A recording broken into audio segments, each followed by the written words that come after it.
Teresa Phillips coming to you from Forrester Bowman. We're here today with our tip of the month to avoid scams and frauds and things like that, especially those targeted to the elderly population of our Central Florida area. So what is the newest scam that's being reported these days? It's an old scam, but there's a new twist on it. It's the charity scam.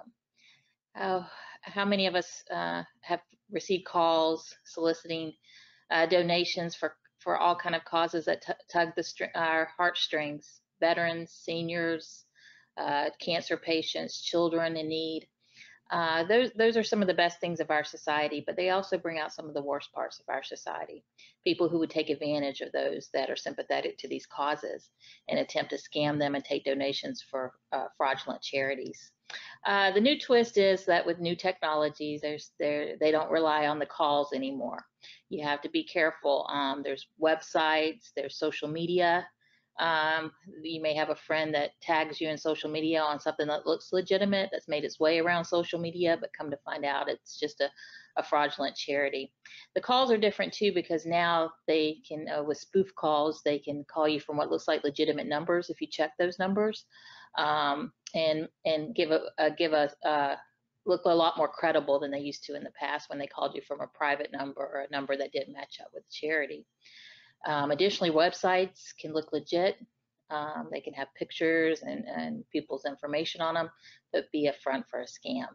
So knowing what you know about technology, knowing what you know about how people can get information about you from different sources and seem much more legit and credible than they used to, we're urging everybody to have a little bit more of skepticism when they get these calls.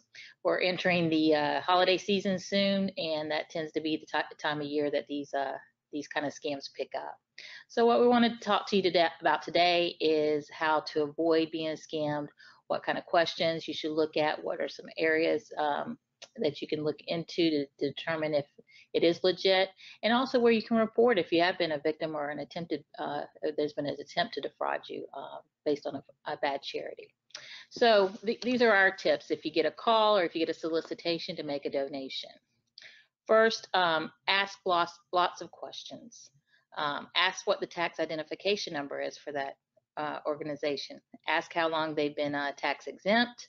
Ask what their mission is. Ask where their website's located. Ask what their budget was last year. Ask how much of that budget they spent on a specific area, maybe even your area that you live in, or a particular area of charity that you're interested in. Ask them where you could volunteer, or where you could do other things for charity other than just donate. Ask them if there's how else they collect money or make or solicit donations other than making phone calls or direct solicitations. Do they have fundraisers, and see if they can give you specifics on that. If you get nothing but vague answers or information that you cannot verify, that's a sign that it probably is a scam. Do not provide your social security number. Avoid providing personal bank information. If you're going to make a donation, if you decide at some point you're going to make it, try using a credit card. Those are easier to declare fraudulent if you find out something later. It's easier to get that charge reversed on a credit card than it usually is just using a direct check or online checking kind of system to make the donation. And then do some research before you make that donation. Luckily today, technology works both ways. There are places you can go to verify. In Florida, all reputable charities should be registered at www.floridaconsumerhealth.com. That's a website for the Florida Department of Agriculture and Consumer Services. And if it's a legitimate charity that's registered in the state of Florida, you'll find them there. You can also check with the IRS to see if they're registered with the IRS and if they're also tax exempt. You go to irs.gov/charities-non-profits, and from there you can determine if they're registered with the IRS, and you can determine if your donation will be tax exempt as well. There are search engines there at that web page. Finally, it's not a bad idea to just do a Google search of their names and maybe put the word scam or fraud and see if anything comes up that's been recently reported. So if you've done your homework and you determined it's safe to make a donation, your questions have been answered to your satisfaction, again, remember, use the credit card. But if you find something a little off, if you have reason to think that you're perhaps being scammed, report it. That's how these things, break up. The word needs to get out there. There's various ways you can report it. You can report it with your local authorities. There's also the Federal Trade Commission takes complaints. That's at ftc.gov/complaint. You can also contact the Florida Department of Agriculture and Consumer Services at the same website I gave you before, or you can call them at 1-800-HELP-FLA, 1-800-HELP-FLA.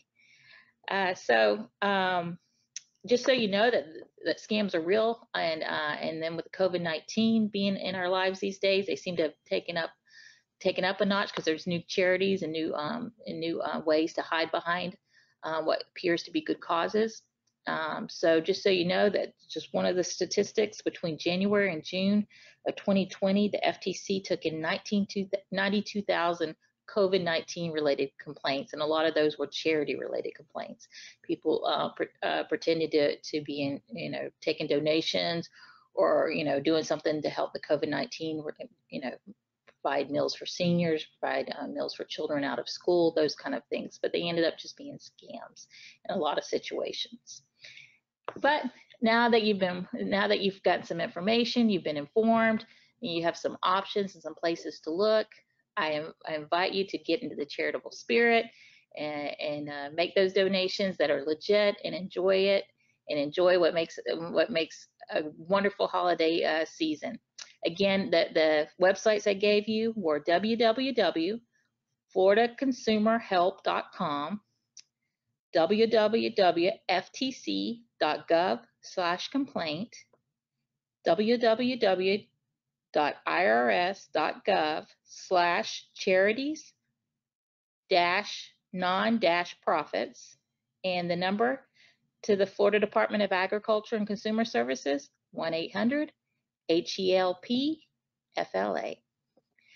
Again, I'm Teresa Phillips. Thank you for checking in today with us, and we'll be coming back to you probably in another month with another update and a scam alert.